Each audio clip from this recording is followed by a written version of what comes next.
Video may have killed the radio star, but it was personal gaming that brought down the video arcade. We end tonight with one man's passion to relive his past by building an arcade all his own. Michael Crispy now with the story of returning these relics to their former glory. Now there's a song you don't hear much anymore.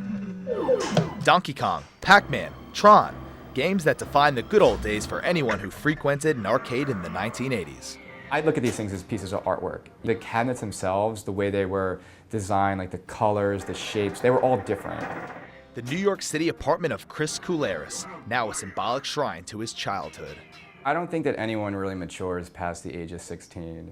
So whatever you're doing when you're 16, you're gonna wanna do that when you're 26, 36, 46. It's just the stuff I love doing. So when you play these games, do you still get that nostalgia? Do you still have that rush that you did back then? Oh yeah, and I still stink at Donkey Kong 30-something years later. For Couleris, these games also represent something lost in today's games, the social aspect of the arcade itself.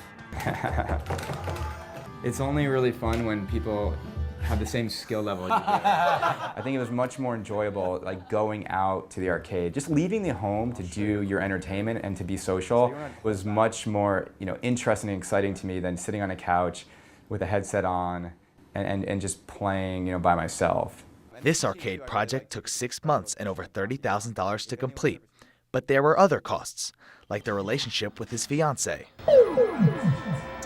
I don't think anyone should conform to any social standards. I think people should live life on their terms and not by anyone else's. News of the couple's breakup over video games soon made headlines.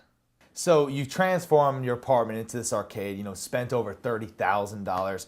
You lost your relationship and people are talking about you all over the world. Are you obsessed? I think it's easy to look at this room as like, this guy was obsessed and he went crazy and he was like, I don't care about my engagement, I don't care about anything, I just care about like arcade games. But this is my apartment, it was my money, this is something that I love. So, I think that at the end of the day, it was the right decision. Couleris now looks forward to opening his arcade up for friendly tournaments. The goal is just to get as many people who enjoy these games in here. That brings me the most enjoyment, is when I see people who really appreciate this stuff, come through here, and it puts a smile on everyone's face to walk into this room and see these like classic games going. And plenty of people around the world have already asked to play. In New York City, Michael Crispy for CBS News. And that's the CBS Evening News for tonight. I'm Justin McDuffie.